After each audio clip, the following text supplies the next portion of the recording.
बिस्मिल्लाहिर्रहमानिर्रहीम। बोलते कालम के साथ मैं आमिर रज़ा खान। और कभी कभी इंसान की अगर ख़बरें सच साबित हों तो उसको अंदर से खुशी होती है। दो ख़बरें जो कि मैं दे चुका था, दोनों सच साबित हुई, दोनों के प्रूफ आ गए और उसके बाद से शोर मचा पड़ा है। पहली ख़बर तो नेतन्याहू को पड़ने वाली गालियाँ हैं। आपको याद है 2 हफ़्ते पहले मैंने एक टेलीफ़ोन कॉल का ज़िक्र किया था। अभी भी आप मेरा व्लॉग उठाएँ, उसमें से देख लें। दूसरी ख़बर पाकिस्तान में मिलने वाली तेल और गैस है। इस पर मैं अपना आने वाला व्लॉग करने जा रहा हूँ, जिसकी अब हुकूमती सतह पर तस्दीक आ रही है। परसों भी कल से छोड़ के परसों वाले दिन भी एक बुज़ुर्ग ने मुझसे नमाज़ पढ़ने के बाद पूछा, क्या वाक़ई तेल निकल रहा है? तो मैंने उनसे कहा कि तेल भी है, गैस भी है, लेकिन कहाँ है, कितना फ़ायदा होगा। अब गवर्नमेंट ने इसके दादोशुमार जारी कर दिए। आने वाला व्लॉग उस पर करूँगा, लेकिन अभी नेतन्याहू को पड़ने वाली गालियाँ है। एक्सोस ने ये इस ख़बर को ब्रेक किया और उसने जो है लिखा कि डोनाल्ड ट्रंप ने टेलीफोन कॉल पर नेतन्याहू को FU किंग, अब इसको आप खुद ही जोड़ लीजिएगा, कहकर कहा कि तुम पागल हो, यू आर क्रेज़ी, और अगर मैं ना होता तो तुम जेल में होते। जिस तरह के जराइम वो कर रहा है और जिस तरह के जराइम वो करने जा रहा था, जिससे डोनाल्ड ट्रंप ने उसको रोका है, मेरा ख़्याल है ये बड़ी ख़बर है। और मैं इससे पहले डोनाल्ड ट्रंप और नेतन्याहू के अख्तिलाफ़ात का बता चुका हूँ। याद कीजिए मेरी वो रिपोर्ट जो मैंने आपको किया था कि CIA को जो है गुमराह किया मोसाद ने, और मोसाद ने ये कहा था कि ईरान के अंदर सिर्फ 2 दिन की बमबारी से ही पूरी ईरानी रजीम जो है वो तब्दील हो जाएगी, लोग सड़कों पे आ जाएंगे, लोग पहले ही तंग हैं इनसे। कुछ ना हुआ और ईरानी एकदम से इकट्ठे हो गए। ये भी मैंने बताया था कि ये ईरानी एक गोली चलने के बाद आपको इनमें कोई डिवीज़न नज़र नहीं आएगी। आज के दिन तक कोई डिवीज़न नहीं है। इख्तिलाफ़ात होंगे पासदारान इनकलाब के सियासी लोगों से, सियासत वालों के पासदारान इनकलाब से, लेकिन इसमें कोई शक नहीं है कि दोनों ही मुखलस हैं ईरान के साथ, और दोनों चाहते हैं कि ईरान का दिफा किया जाए और ईरान का न्यूक्लियर जो है ना दिया जाए। नेतन्याहू अब ये जंग बंद नहीं होने देते थे। मैंने इस पर भी कहा था कि नेतन्याहू जब भी मुज़ाकरात का दौर चलता है लेबनान में हमले तेज़ कर देते हैं, और अब उन्होंने जब मुज़ाकरात के बिल्कुल करीब पहुँचे तो लेबनान पर हमले तेज़ किए। ईरान ने इस पर जो है मुज़ाकरात से इनकार कर दिया और पैगाम रसानी का जो सिलसिला था गोल अब्बास अराग़ची के, वो हमने ख़त्म कर दिया है, क्योंकि लेबनान पर जुल्म हो रहा है। बेरूत की तरफ जो है IDF जो है, इसराइली डिफेंस फोर्सेस जो हैं, उन्होंने पेशकदमी शुरू कर दी थी, जिस पर डोनाल्ड ट्रंप काफ़ी बरहम हुए। उन्होंने 45 दिन के लिए सीज़ फायर कर रखा था। इसके बावजूद जंग वहाँ पर जारी थी। एक तरफ से हिजबुल्लाह रॉकेट बरसा रहा था और अपने जो उसके केबल ड्रोन्स थे उनके ज़रिए, फाइबर नेट जो के ज़रिए चलते हैं, उनके ज़रिए जो है वो हमले कर रहा था। और दूसरी तरफ से IDF जो है मुसलसल पेशकदमी कर रहे थे। ऐलानात किए जा रहे थे कि जनूबी लेबनान को खाली किया जाए। मुख्तलिफ़ शहरों पर कब्ज़े की बातें की जा रही थी। किले पर कल मैंने अल-शकीफ़ पर जो है कब्ज़े की भी बात की थी। उसके बाद डोनाल्ड ट्रंप ने हिजबुल्लाह से भी रब्ता किया और इनसे भी रब्ता किया और सीज़ फायर पर आमादा किया, लेकिन नेतन्याहू को खड़ी खड़ी सुना दी और उनसे कहा कि तुम पागल हो। साथ में जो गाली है वो मैंने आपको शुरू में बता दिया, FU लिख के उसके आगे किंग लिखिए, गाली बन जाती है। वो गाली जो है वो उसने उनको कई एग्जोस के मुताबिक है, ये गाली कही गई। RT ने भी इसको रिपोर्ट किया है और उसने जो है ये एक ऐसी ख़बर है जिसने पूरी दुनिया को खिला कर रख दिया। सारी दुनिया मेरे समेत यही समझती रही कि डोनाल्ड ट्रंप एप्स्टीन फ़ाइल से जो हैं खौफज़दा हैं, और एप्स्टीन फ़ाइल आने के बाद वो ब्लैकमेल हो रहे हैं। उनके जो फाइल्स हैं वो सामने इसलिए नहीं आ रही कि उनसे कहा गया कि आप ईरान पर हमला करो, उन्होंने ईरान पर हमला कर दिया। फ़लाँ बेरी बेरा जो भेज दिया, मिडल ईस्ट के फ़लाँ कंट्री को दबाओ, उसने दबा दिया।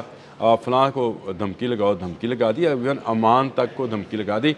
फंसता चला जा रहा है अमेरिका आहिस्ता आहिस्ता इस दलदल के अंदर। आपने हमज़ उसके लिए मौत का सामान बनती चली जा रही है, और इसकी वाहिद वजह नेतन्याहू की यहूदी सेहूनी सोच और ग्रेटर इसराइल का प्लान है, जिस पर वो अमल दरामद करना चाहता है। अक्टूबर में उसके इलेक्शंस हैं। नेतन्याहू खुद तो डूबेगा, अब डोनाल्ड ट्रंप को भी ले डूबेगा।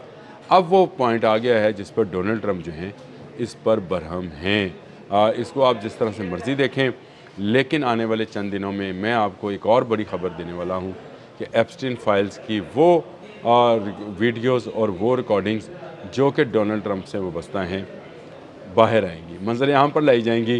डोनाल्ड ट्रंप अब इस ब्लैकमेलिंग में नहीं आएगा। ڈونلڈ ٹرمپ نے ایپسٹین فائل کے مقابلے میں ایلینز فائلز نکال دی ہیں۔ اس نے کہا CIA کے پاس ایلینز جو کہ صرف امریکن اور امریکن فوجیوں کے پاس آتے ہیں۔ کل میں نے اس پر بھی ولاگ کیا تھا، خلائی مخلوق جو ہیں سائنسدانوں کو اغوا کرنے لگے، کل چند گھنٹے پہلے ہی لگائی ہے۔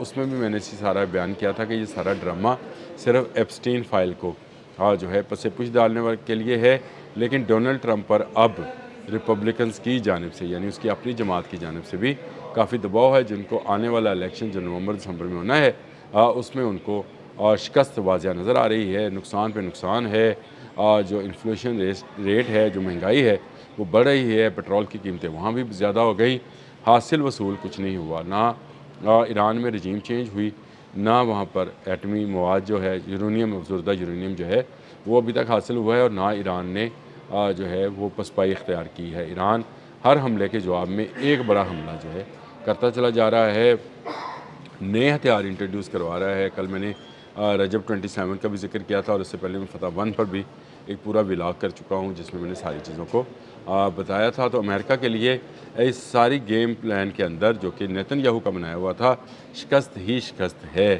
اور میں جب بھی کہتا ہوں کہ میں دیوار پہ لکھی نظر آتی ہے، لوگ پوچھتے تھے دیوار پہ لکھی، تو میں آپ سے یہ کہتا تھا یہ شکست ہے۔ اور اسی فرسٹریشن میں ڈونلڈ ٹرمپ نے جس کے ہاتھ کی کٹ پتلی بنا ہوا تھا، یعنی نیتن یاہو کے ہاتھ کی کٹ پتلی، اسی کو جو ہے اب للکار دیا ہے۔ اب جو ہے اسرائیل جو ہے اس کی وہ طاقت نہیں رہے گی، کیونکہ امریکہ اس سے پیچھے ہٹنا چاہ رہا ہے۔ امریکہ اس جنگ کو ختم کرنا چاہ رہا ہے، مذاکرات کرنا چاہ رہا ہے۔ امریکہ میں فٹ بال ورلڈ کپ ہونے جا رہا ہے، وہ چاہتا ہے کہ اس سے پہلے یہ معاملہ حل ہو اور وہ باعزت واپس آئے، فٹ بال کے میچز کو جو ہے پبلک انجوائے کرے، اور لوگوں میں یہ تاثر جائے کہ ڈونلڈ ٹرمپ نے امن قائم کر دیا ہے۔ یہ تاثر صرف بنانے کے لیے اور ریپبلکنز کی کھوئی ساکھ کو بحال کرنے کے لیے، امریکہ کے سپر پاور ہونے کی ساکھ کو بحال کرنے کے لیے ڈونلڈ ٹرمپ اس جنگ سے بھاگ رہے ہیں، جس کے لیے ایرانی اس کو للکار رہے ہیں۔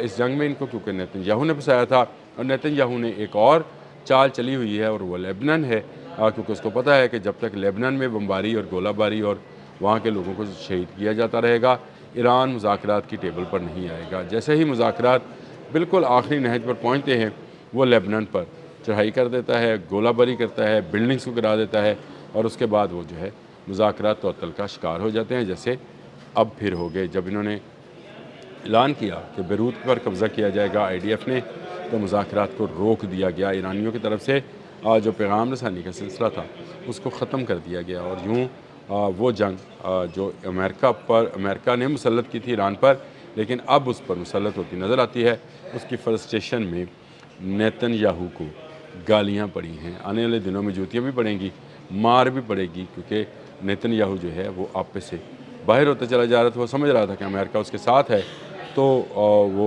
دنیا کو فتح کر سکتا ہے، لیکن اور بھی بہت ساری طاقتیں ہیں۔ اللہ پاک نے بہت ساری قوموں کو بہت ساری طاقت دے رکھی ہے، اور ان میں سے ایک طاقت جو ہے جذبہ شہادت بھی ہے، جو ایرانیوں کے پاس ہے۔ جس کے پاس یہ جذبہ ہو اس کو کوئی شکست نہیں دے سکتا ہے۔ اب تک کے لیے اتنا ہی۔ اللہ حافظ۔